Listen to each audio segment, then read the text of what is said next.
экинчи, мен биринчи. Кандай болуп жатат? Уктуңузбу? Жакын арада Кыргызстанда чет элдик агент деген коркунучтуу сөз пайда болушу мүмкүн. Бул атка чет элдик тыңчылар, шпиондор эмес, жөнөкөй кыргызстандыктар, журналисттер, блогерлер, социалдык тармактардын колдонуучулары конуп калышы мүмкүн. Кыргызстанда чет элдик агент деп кимди аташат? Жөнөкөй сөз менен түшүндүрүп беребиз. Жогорку кеңештин депутаты Надира Нарматова чет элдик агенттер деген мыйзам долбоорун демилгеледи. Аны дагы 30 депутат колдоп чыкты. Арасында Матраимов, Токторбаев, Малиев жана башкалар бар. Азырынча мыйзам кабыл алына элек. Жогорку кеңеш аны жакын арада карайын деп жатат.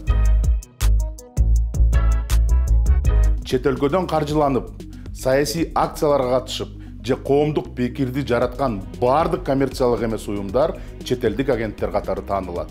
Чет элдик агенттердин ишмердүүлүгүн үгүттөгөн ар бир адам кылмыш жаза жоопкерчилигине тартылат. Бул чет өлкөдөн ар түрдүү жол менен келген акча алуу дегенди билдирет. Мисалы, $10 кайрымдуулук катары алсаңыз, YouTube же Instagram'ды монетизация кылсаңыз, айтор башка мамлекетке бал же картошка сатсаңыз, же чет өлкөдөн туугандарыңыз акча салып жиберсе, куттуктайм. Анда сиз чет элдик агент болосуз.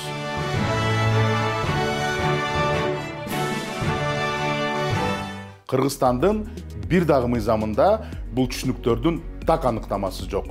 Демек, чет элдик агент деген наамды кимге ыйгарышты мамлекеттик органдай каалагандай чече алат. Мисалга, эгер сиз суунун токтолушуна, азык-түлүктүн кымбатташына, укук органдардын шалакалыгына каршы чыксаңыз, же аялдарды, балдарды коргоо акциясына катышсаңыз, сиз чет элдик агентсиз. Ал эми коомдук пикирди калыптандыруу сиздин социалдык тармактардагы ар кандай постторуңуз же комментарийиңиз болушу мүмкүн. Өзгөчө чиновниктерди сындап, же акыйкатты талап кылган пост же комментарий үчүн сиз чет элдик агент деген наамга ээ болосуз. Ошол эле учурда Нарматова Кыргызстандын кылмыш жаза кодексин өзгөртүп, чет элдик агенттерди жана аларды үгүттөгөн адамдарды катуу жазалоону көздөйт. Сунушталган мыйзам боюнча чет элдик агенттер 5 жылга чейин эркиндиктен ажырайт. Ал эми журналисттер, социалдык тармактардын колдонуучулары, блогерлер чет элдик агенттердин ишмердүүлүгүн үгүт кылышса, анда алар 10 жылга чейин эркинден ажыратылат. Ошол эле учурда бир дагы мыйзамда үгүт деген эмне экенине түшүндүрмө берилген эмес. Лайктар, бөлүшүүлөр, комментарийлер, цитаталар бунун баары үгүт болушу мүмкүн. Эми баалардын көтөрүлүшү, депутаттардын сабатсыздыгы, чиновниктердин бекерчилиги жөнүндө жазсаңыз, кандай гана сиздин пикириңизди жазсаңыз же айтсаңыз, 10 жылга чейин кесилип кетишиңиз мүмкүн. Эми эмки маалыматка ишенесиңерби же жокпу, бирок бул факт.